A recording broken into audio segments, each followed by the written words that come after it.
Welcome, I'm Sustainable Weight Loss Coach Stavros, and today I will answer the question, is breakfast important for weight loss? For those of you who don't know me, I'm a 27-year veteran of the weight loss field and the creator of the Simple Way to Vibrant Health System. So, is breakfast important for weight loss? By the end of this short video, you will have the answer to this question and much more. A day does not go by without hearing how breakfast is the most important meal of the day. Do you know how breakfast became so important in the Western world?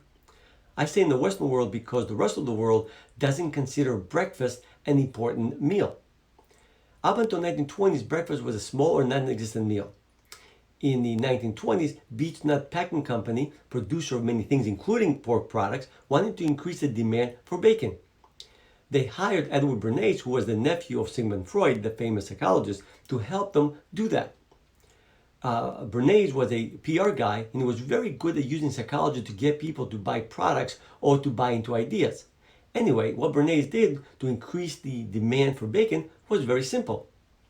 He went to his agency's internal doctor and asked him whether a heavier breakfast might be more beneficial for the American public. What do you think the doctor who works for the agency would say? Of course, he agreed with Bernays, and he also wrote to 5,000 of his doctor friends asking them to confirm it as well. Then Bernays did a press release that 5,000 doctors agreed that a heavier breakfast like bacon and eggs is good for their health. This press release was published in major newspapers and magazines of the time with great success. Here is my question. How much nutritional training do doctors get in school? Almost none. By the way, I'm not trying to disrespect doctors.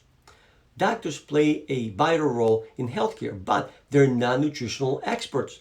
However, people trust doctors' opinions even if it's not in their field of study. Bernays knew that and he used it to his advantage. And this is how breakfast started to become an important meal. Not because there was some study that proved it, but because of smart marketing. Now you might ask me, how about all those studies that you see all the time on breakfast and show how important breakfast is?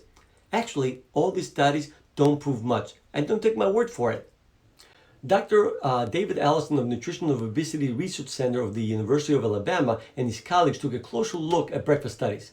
What they found after analyzing 92 breakfast studies published between 1994 and 2011 is that there is no hard evidence to support the notion that breakfast makes any difference in losing weight. Most of the studies were observational studies. Simply put, the author suggested an association between breakfast and weight changes based on his or her observation. But there may have been other behaviors common among breakfast eaters that they did not take into account.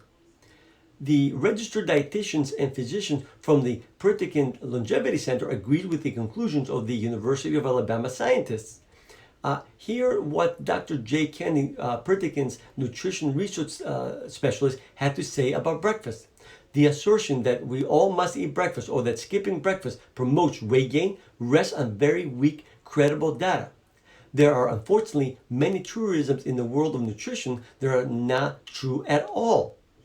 Here's what Marian Nessel, a former chair of the Department of Nutrition, Food Studies, and Public Health and professor of sociology in the New York University, had to say about breakfast studies. Many, if not most studies, demonstrating that breakfast eaters are healthier and manage weight better than non-breakfast eaters were sponsored by Kellogg or other breakfast cereal companies, whose business depend on people believing that breakfast means ready-to-eat cereal. So to answer the question, no, eating breakfast is not important for weight loss. As a matter of fact, it might be sabotaging your efforts to lose weight and get in shape. Let me explain. If you look at healthy culture around the world, including the one I was raised in Greece, the main meal was always eaten at a time that you could rest afterwards. In the cities, people ate a big lunch, but had a 3-hour lunch break, and we usually took a nap right after eating. In the villages, where my mother was raised, they did not have a break in the afternoon because they worked in the fields. So they had their main meal at dinner time where they could rest after the meal.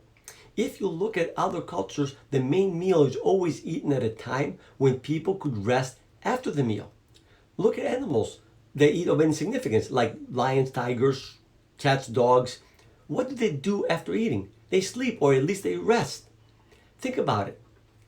How do you feel after eating a big meal? Don't you feel like taking a nap? This is because when you eat a meal, a big part of your energy goes towards digestion. Digestion, by the way, requires a lot of energy, which is why naturally your body wants to rest so digestion can take place properly. If you eat and don't rest afterwards, you compromise digestion. That is why for proper digestion, resting after a meal is a very good idea, which animals know to do instinctively, and all healthy cultures around the world also seem to know. However, if you eat like a king in the morning, then you go to work and that creates a problem for digestion. If you have a stressful job, it makes it even worse. Stress is not good for digestion either. In my expert opinion, breakfast is the worst time to eat for the vast majority of adults. Now, let me explain how breakfast actually harms most people's weight loss efforts. Did you know prolonged periods without food makes your body more efficient at burning fat? You see, the body, before it tries to use up the stored fat that you have, it will always go for the sugar in your blood first.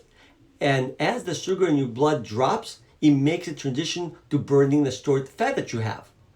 Depending on what you ate in the last meal and some other factors, which is a subject for another video, it can take 12 hours or longer for the body to start burning mostly stored fat as energy.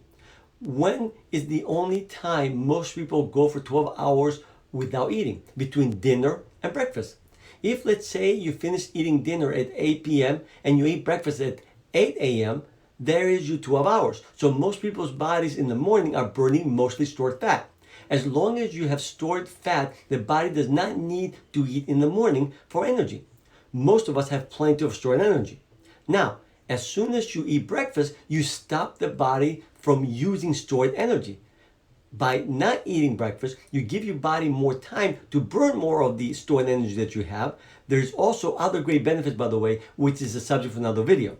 Many people say that they must eat breakfast because they don't feel good when they don't eat it. Yes, if you always eat breakfast and all of a sudden you stop eating it, you will go through a period of not feeling very well. This is a withdrawal. The same thing happens when an alcoholic doesn't have their customary drink. The benefits of not eating breakfast well worth the temporary discomfort. Some people also say that they are hungry in the morning. In most cases, that is not true hunger, but habitual hunger. In other words, if you always ate a meal at a certain time, your body learns to expect food at that time and acts as if it's hungry. Usually within a week or so of not eating breakfast, that false hunger will go away. So here's a quick recap. Eating breakfast is not important for weight loss. By not eating breakfast, you help your body burn more of its stored fat. Breakfast can be bad for digestion. If you look at most studies that support the idea of breakfast, most of them are paid by cereal companies. Don't you think there's a little bit of conflict of interest there? Anyway, I hope you enjoyed this video. If you like this video, hit the like button to let me know that you enjoyed it. Comment below if you want me to cover something specific. And don't forget to subscribe to our channel by clicking the subscribe button below so you never miss a video. If you did like the message in this video, please share it with your family and friends. Thank you.